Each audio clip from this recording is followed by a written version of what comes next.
اعوذ باللہ من الشیطان الرجیم بسم اللہ الرحمن الرحیم 12 امام زمانہ جل اللہ تعالیٰ فرجہ شریف کی ہم زندگی کو پڑھ رہے تھے. اس میں ہماری بات چل رہی تھی نائبین خاص کی ذمہ داریاں، یعنی نائبین خاص کیا انجام دیتے ہیں.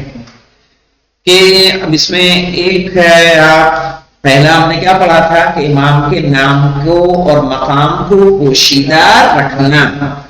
اب ہے امام کے وکلاء کی شعبہ جاتی سربراہی، صحیح ہے، یعنی جو شعبے انہوں نے تقسیم کر رکھے تھے اس کی سربراہی کون کرتا تھا؟ نائبین خاص. صحیح ہے، جیسا کہ ہم نے بیان کیا کہ غیبت کے دور میں امام مہدی علیہ عجل اللہ تعالیٰ فرجہ شریف کے نمائندے اور مقامی وکلاء اپنے مختلف اختیارات اور مختلف حلقوں میں کام کرنے کے ساتھ شیعوں کی ایک اکٹھا آبادی والے علاقوں میں مستقر تھے. صحیح ہے، یعنی رہتے تھے.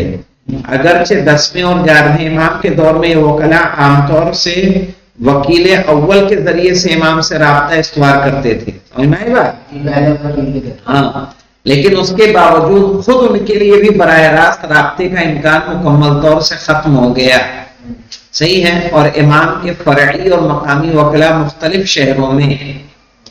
شہروں میں اسٹار لگا ہوا ہے. آئیے دیکھیے، شیخ طبرسی نے ان وکیلوں کی ایک دلچسپ فہرست ذکر کی ہے اور یہ بھی ذکر کیا ہے کہ ان میں سے کون کس علاقے میں خدمت انجام دے رہا تھا.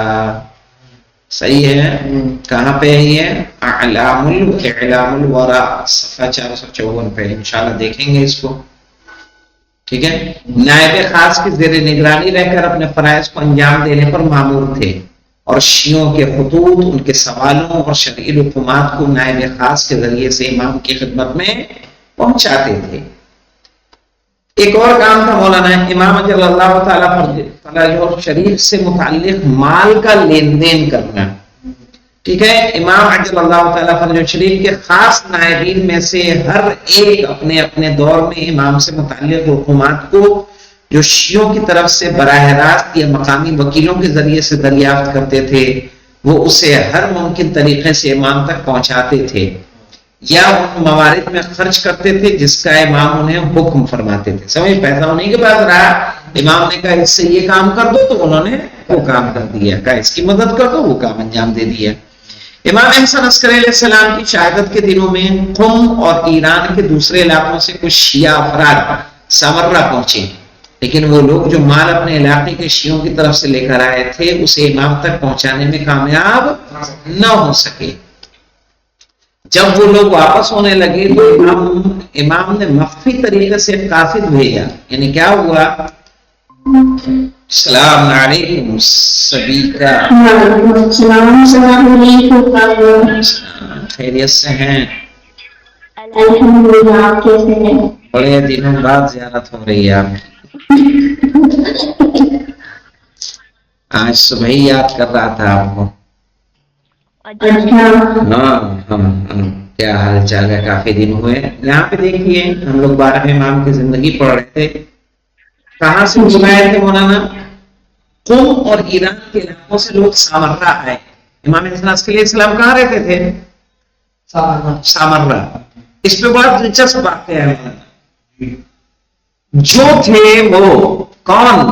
جعفر طواب، جن کے بارے میں آپ نے پڑھا. انہوں نے کہا پیسہ مجھے دے دے.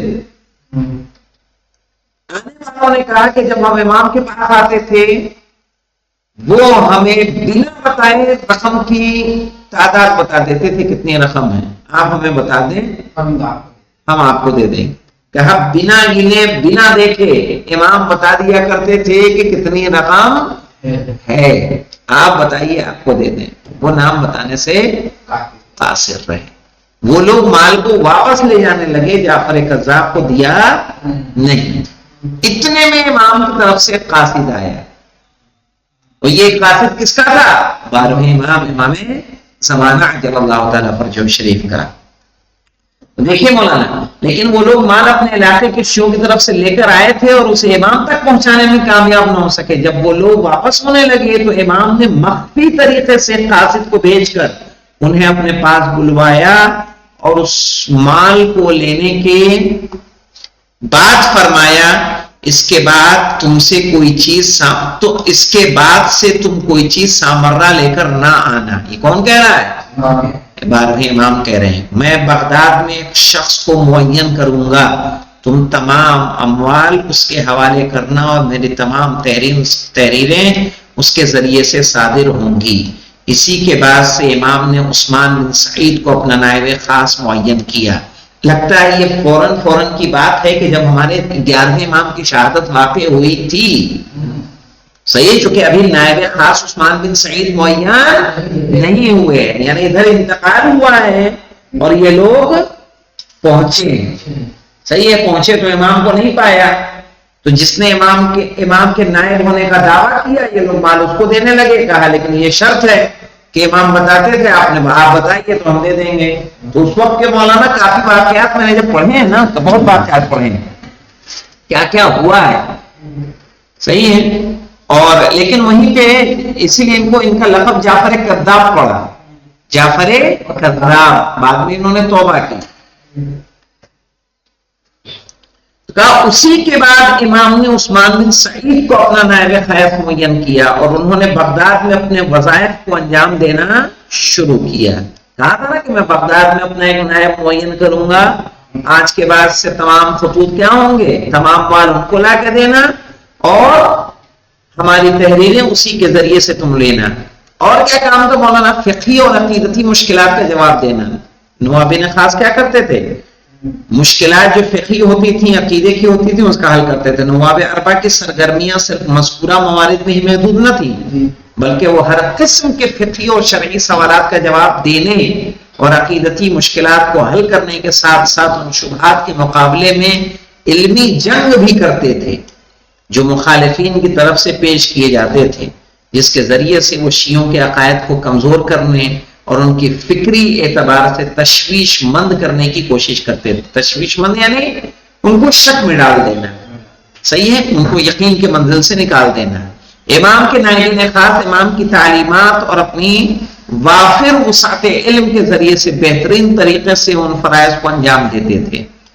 اگر ہم نواب اربع کی نیابت کے دور کے کارناموں میں نظر ڈالیں تو ہمیں اس میدان میں ان 4 عظیم شخصیتوں کی وسیع مساعی یعنی کوشش مولانا اور کامیابیوں کا پتہ چلے گا. وہ ایک طرف امام کے وجود سے مربوط وسوسوں کو مختلف راستوں سے ناکارہ بناتے تھے.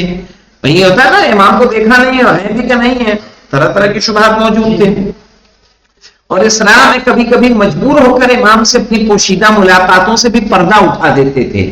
جب لوگ زیادہ مجبور کرتے تھے تو وہ بھی بتا دیتے تھے. اور کبھی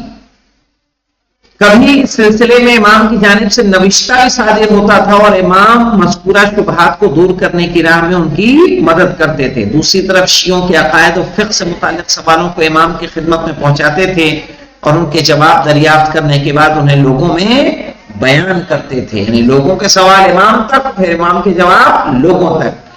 نمونے کے طور پر اس تحریر کا نام لیا جا سکتا ہے جو محمد بن عثمان کے ذریعے سے صادر ہوئی. اس میں اسحاق بن یعقوب کے ذریعے مختلف موضوعات کے متعلق کیے گئے سوالوں کے جواب دیے گئے.